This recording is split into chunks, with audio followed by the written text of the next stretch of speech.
Ada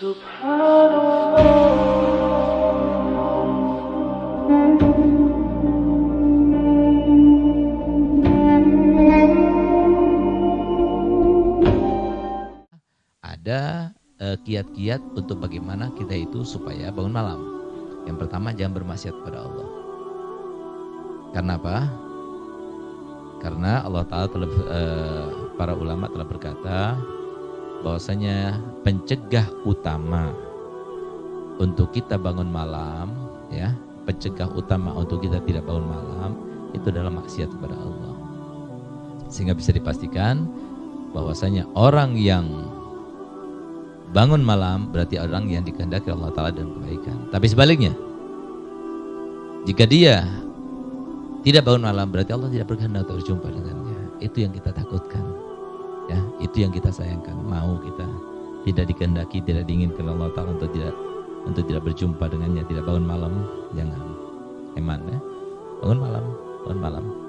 Harus kita berusaha karena itu sumber utama, sebab utama, ya. Nah, jadi wasilah yang paling utama untuk menggapai semua harapan itu adalah bangun malam. Apa yang kita dapatkan di bangun malam itu? Di dalam kitab Syaraful Ummah Al-Muhammadiyah, karangan daripada guru kami Profesor Dr. Said Muhammad Aliul Maliki rahimahullah rahmatul abrar wa askanana wa iyyahu fasyal jinan ya Hanan ya Manan ya man idza su'ila ata wa idza stu'ina an. Dia berkata, membawa sebuah hadis bahwasanya setiap malam selain malam Jumat, Allah Ta'ala ketika sepertiga akhir mulai datang, mulai berlalu, maka Allah Ta'ala itu turun dengan rahmatnya ke langit bumi. Dan begitu seterusnya sampai terbit fajar. Kecuali malam Jumat. Kalau malam Jumat dari awal malam sampai akhir malam. Dan itu khususiyah bagi siapa? Nabi kita Muhammad dan umatnya. Dan semua bukan karena umatnya, tapi karena Nabinya Muhammad SAW. Apa yang disodorkan Allah Ta'ala sehingga rahmatnya itu begitu terasa bagi mereka yang beruntung dan berkesempatan untuk bangun malam. Allah Subhanahu wa Ta'ala memberikan sodoran permintaan kepada mereka yang bangun malam. Begitu datang sepertiga yang akhir, maka kemudian Allah Ta'ala menyodorkan permintaannya dengan berkata, hal min talibi hajatin fa'abilah. Apakah ada yang mau minta hajatnya dikabulkan? Aku akan kabulkan. Hal min mustaghfirin fa'aghfirlah. Apakah ada yang akan memintakan ampun? Aku ampuni dosa-dosanya. Hal min taibin fa'atubulah. Apakah ada yang akan bertobat sehingga aku berikan tobat kepadanya? Mari kita lihat bersama-sama dan evaluasi diri kita serta introspeksi. Saat Allah Ta'ala menyodorkan 3 permintaan tersebut, kita lagi ngapain? Memang kalau nggak bangun malam. Bahkan Nabi Abdullah bin Umar bin Yahya beliau mengatakan, laula qiyamul lail wala liqa'ul ahbab ma ahbabtul baqa fid dunya. Kalau bukan karena bangun malam dan bertemu dengan para kekasih, maka aku tidak suka untuk hidup di dunia ini. Jadi artinya ketemu dengan kekasih itu maksudnya adalah para guru, para solihin, para aulia, itu maksudnya. Ma ghammani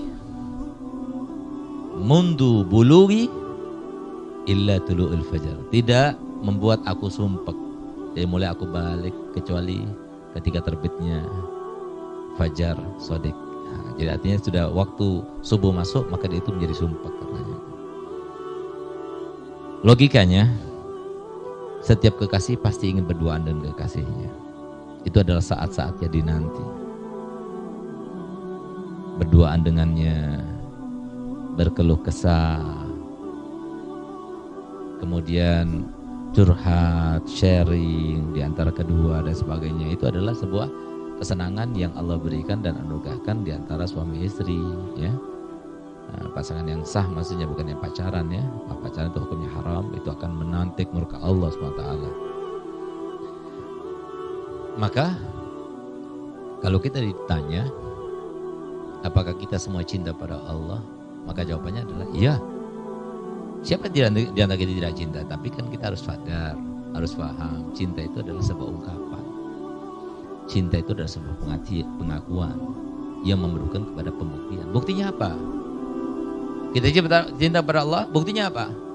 Kita cinta pada Muhammad, buktinya apa? Oleh karenanya Allah Ta'ala menantang kita, menunjukkan pada kita hal yang sebenarnya. Di dalam Al-Quran sebutkan laukana aba'ukum wa abnaukum wa ikhwanukum wa azwajukum wa ashiratukum wa amwalun iktaraftumuha wa tijaratun tahsawna kasadaha wa masakin taradawnaha ahabbu ilallahi ahabbu ilaikum minallahi wa rasulih wa jihadin fisabilih fatarabbasu. Artinya kalau seumpama ayah kalian, anak-anak kalian, saudara-saudara kalian, istri kalian, kerabat kalian, perniagaan kalian, dan rumah-rumah yang indah yang kalian idam-idamkan, itu lebih baik menurut kalian, ya, lebih kalian cintai, lebih kalian emani daripada Allah dan Rasulnya. Tunggulah saatnya akan terjadi sebuah musibah dan musibah, bencana dan bencana, masalah dan masalah itu terjadi. Jadi sebabnya apa? Karena kita tidak cinta pada Allah. Kenapa kita cinta pada orang tua? Logika berbicara. Kenapa kita cinta pada orang tua? Karena orang tua kita adalah yang paling besar jasanya kepada kita. Dialah yang mengayomi kita, dialah yang berikan, menyiapkan segala keperluan kita, dialah yang menyediakan segala fasilitas kita dari semenjak kecil sampai kita menikah. Sehingga patutlah untuk kita mencintainya. Sebagai seorang manusia dan makhluk sosial, tentunya kita senang dan bahagia serta ingin membalas kepada mereka yang berbuat baik kepada kita. Sehingga memantik rasa cinta, rasa kagum, rasa takjub kepada yang memberikan kebaikan tersebut, ya kan? Nah, sehingga anak cinta pada orang tua juga cinta kepada anaknya, saudara cinta kepada saudaranya, ya kan? Kenapa? Karena masing-masing mempunyai sebab-sebab yang telah dilakukan kepadanya. Siapa di antara mereka? Orang tuakah? Suamikah? Istrikah? Kerabatkah yang lebih banyak kebaikannya melebihi daripada Allah? Melebihi daripada Nabi Muhammad? Tidak. Yang memberikan nyawa kita Allah. Yang memberikan nikmat kita mempunyai kedua orang tua Allah. Yang memberikan kesehatan bagi kita juga Allah. Yang memberikan segala macam anugerah dan kenikmatan hanya Allah, tidak ada yang lainnya. Enggak, la haula wala quwata illa. Enggak ada usaha, enggak ada upaya, hanya Allah yang berkehendak. Nah, sekarang bagaimana balasan kita pada Allah? Bahkan anugerah-anugerah yang Allah berikan itu terkadang kita gunakan untuk maksiat. Kita gunakan untuk melakukan sebab-sebab yang kita melakukan sebab tersebut yang mengakibatkan kita akhirnya memantik murka Allah. Na'udzubillah. Nah, oleh karena itu ada satu cerita seorang wali Allah, di mana seorang wali Allah itu dia nggak bisa ngelihat wanita cantik, ya, artinya halal ya, kecuali dia kawin, dia suka kawin, karena memang disebutkan dalam sebuah hadis bahwasanya an-nikahu sunnatul anbiya wa syiarul auliya. Jadi syiar itu adalah tanda dan lambang daripada para wali-wali Allah. Suatu waktu gurunya ini bertemu berpapasan dengan muridnya. Kemudian muridnya berkata begini, "Guru, maukah dan sudikah engkau untuk datang ke rumahku untuk makan di rumahku?" "Gal baik, siap." Pada hari hanya, sebelum hari hanya sudah diwanti-wanti istrinya, awas ya, jangan kamu menampakkan diri kepada guruku, karena guruku ini seorang kasyif, ya mukasyif ya, dan sebagainya, sehingga kalau seumpama dia melihatmu, maka aku tidak menjamin aku bisa mempertahankanmu, karena aku lebih mendahulukan keinginan guruku. Nah, itu. Sehingga apa? Kemudian dia melaksanakan dari mulai datang, dijamu, berbicara, berdiskusi sampai selesai.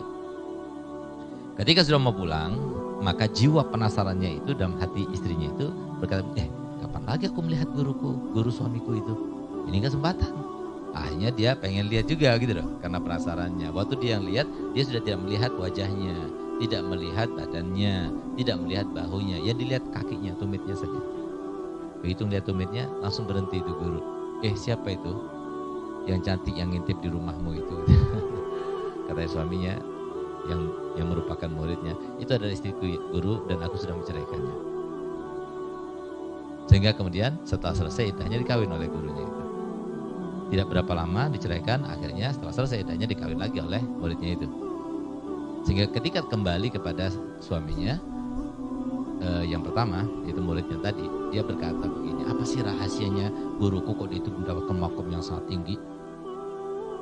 Lalu dia cerita, selama aku bersama dia, kayaknya ibadah kamu lebih banyak. Cuma sesuatu yang mengherankan dari guruku itu kalau sudah malam, dia sholat 2 rakaat, kemudian zikirnya itu bukan baca Quran, bukan baca sholawat kepada Nabi, bukan baca zikir-zikir yang lainnya, tapi zikirnya itu adalah ana sampai subuh ana. Maka kemudian muridnya mengatakan, itulah yang membedakan antara kita dengan guru kita. Guru kita sudah sampai kepada makom di mana dia itu mendengar langsung khitab daripada Allah Ta'ala, hal min talibin fa'aqdilah, hal min mustaghfirin fa'aghfirullah, hal min ta'ibin fa'atubulah. Dia termasuk mendengar sehingga dia mengatakan, ana ya Rabb, ana yang memerlukan kepada hajatnya supaya dikabulkan. Aku ya Rabb yang memerlukan kepada dosa supaya diampunkan. Aku ya Rabb yang memerlukan kepada taubatku supaya diterimakan. Nah, itu jawabannya dia. Nah, oleh karenanya ayo sama-sama kita mengaktifkan diri untuk menjadi seseorang yang bangun sholat tahajud. Nah, kemudian kiatnya bagaimana? 1, jangan maksiat. Yang kedua, jangan makan banyak. Ya, karena apa? Disebutkan dalam sebuah kaidah tasawuf, man akala katsiran yashrabu katsiran, man yashrabu katsiran yanamu katsiran, man yanamu katsiran yalqallaha khasira. Yang artinya barang siapa yang makannya banyak, minumnya juga banyak. Kalau makannya minumnya banyak, pastinya dia tidurnya banyak. Kalau sudah tidurnya banyak, dia akan bertemu dengan Allah dalam keadaan rugi. Bayangkan kalau seumpama sehari semalam kita tidur 8 jam, padahal waktu kan cuma 24 jam, berarti sepertiganya. Kalau kita berumur 60 tahun, berarti 20 tahun saja itu untuk tidur. Alangkah ruginya kalau kita tidak niati dengan niat yang baik. Oleh karena jangan kita melakukan suatu tindakan apapun kecuali diniati dengan niat yang baik. Nah itu. Nah, oleh karena itu yang kedua. Kemudian jangan bergadang. Jadi makruh hukumnya bergadang setelah sholat isya, kecuali kalau terkait dengan akhirat.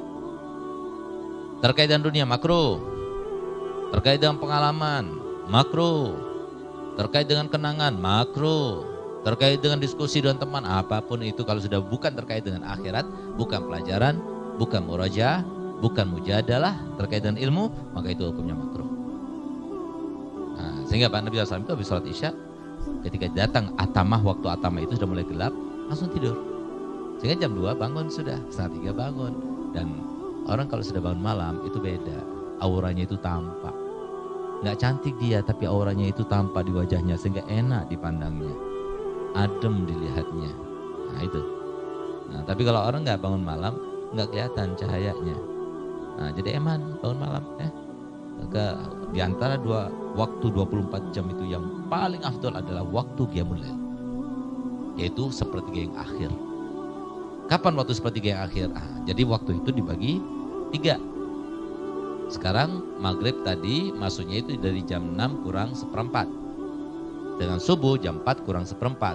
Berarti jam 6 sampai jam 4 10 jam. Nah, kita hitung ya. 7/4. 7 kurang 1/4, 8 kurang 1/4, 9 kurang 1/4. Nah, itu sepertiga yang pertama. 10 kurang 1/4, 11 kurang 1/4, 12 kurang 1/4, itu sepertiga yang kedua. Ditambah lagi 1/4 tambah 1/4, setengah jam. Jadi 6 jam setengah. Berapa? Setengah 12 setengah. Nah, berarti sekitar jam 12 setengah atau setengah 1 itu masuk waktunya thuluthul lail al-akhir. Itu paling afdolnya kita beribadah, baca Quran, baca zikir, kita bermunajat pada Allah, sharing apa yang kita takutkan, luangkan, ungkapkan semuanya pada Allah, sharingkan pada Allah. Nah, kenapa Allah telah memberikan segala muskilah, segala problematika kehidupan kepada kita? Nggak ada tujuan kecuali supaya kita tahu ada Allah. Selama kita tidak tahu bahwasanya ada Allah yang memberikan solusi, Allah yang memberikan jalan keluar, Allah, semuanya Allah. Selama kita tidak tahu, maka selama itu pula kita itu akan menjadi kabur segala pandangan kita, sehingga kita tidak tahu kemana arah kita melangkah. Makanya cari Allah. Gimana kita cari Allah? Bangun malam, rasakan keheningan malam, kita berduaan dengan Allah, nikmatnya luar biasa. Bahkan dikatakan kepada ahli tasawuf, paling nikmatnya nikmat di dunia ini apa? Bangun malam. Nah, tapi kalau orang nggak dapat hidayat nggak bisa. Nah, oleh karenanya ayo jangan buat maksiat. Yang kedua jangan makan banyak. Yang ketiga jangan banyak begadang, ya. Kecuali kalau begadangnya karena meroja ilmu seperti sekarang online dan sebagainya. Habis online tidur. Harusnya seperti itu. Dan untuk membantu juga supaya kita bangun malam, kita hendaknya tidur qailulah. Tahu kan qailulah? Qailulah itu sedikit waktu dari siang hari untuk kita tidur. Silahkan habis isyraq boleh, tapi jangan habis sholat subuh, karena itu termasuk yang mencegah datangnya rizki. Tahu kan rizki?